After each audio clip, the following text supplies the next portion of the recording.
there could be a sense of excitement in changes and things in tests that you do if you step back and look at why the hell you're doing it.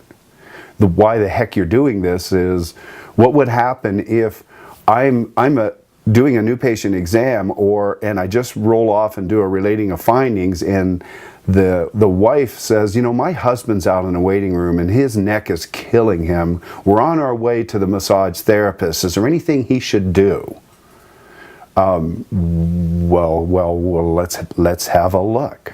And the capacity, not only in the systems of your office and its flow, you know, but also the capacity in you to be able to emotionally shift from one thing to the next, to the next, to the next, seamlessly, because wherever you end up, whatever room you end up in, whatever table you end up at, it's you with these two processes called, not two processes, but two ideas called sapiential authority and structural authority.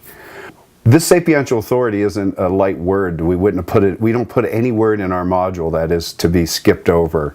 And in the sapiential authority, here's what happens when it doesn't show up with that new patient.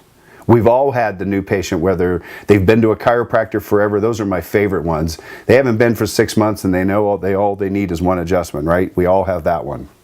We all have the ones that just says, all I think I need is a little crack, or I think it's a muscle and it'll be better. I know other patients need more care, but I don't.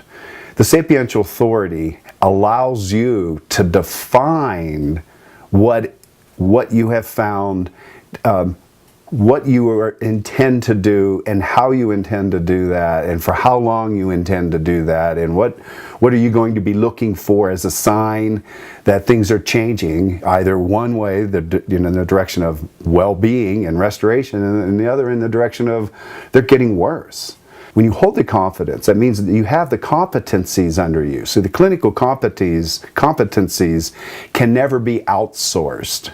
In other words, outsourcing, sometimes doctors outsource a clinical competency by saying, well, look, your SEMG shows this. Or, look, your x-rays show this. In a sense, that's outsourcing your competencies, meaning you're relying on just that to bolster your opinion. Or you can step back and use all of your pieces of your exam, your wonderful hands. Remember your hands? Remember those things that when the first time you were in palpation class, you were touching a body and you didn't know if you were on a bone, a muscle, or whatever? And now most of us can almost touch someone through a coat and determine if there's some swelling or a problem in there. So as you wrap this thing called sapiential authority, you'll know if you're hitting on the cylinders here, if you're not defending what you find. I want you to hear that. Define, but stop defending. So there's where the sapiential authority comes in. And that also, remember, your competencies do not just end with your clinical competencies. The other competencies is being able to read people, being able to ask questions and do a quick scan and read of them and outbehave the doctor who was there yesterday, outbehave the doctor who was there in the year 2010.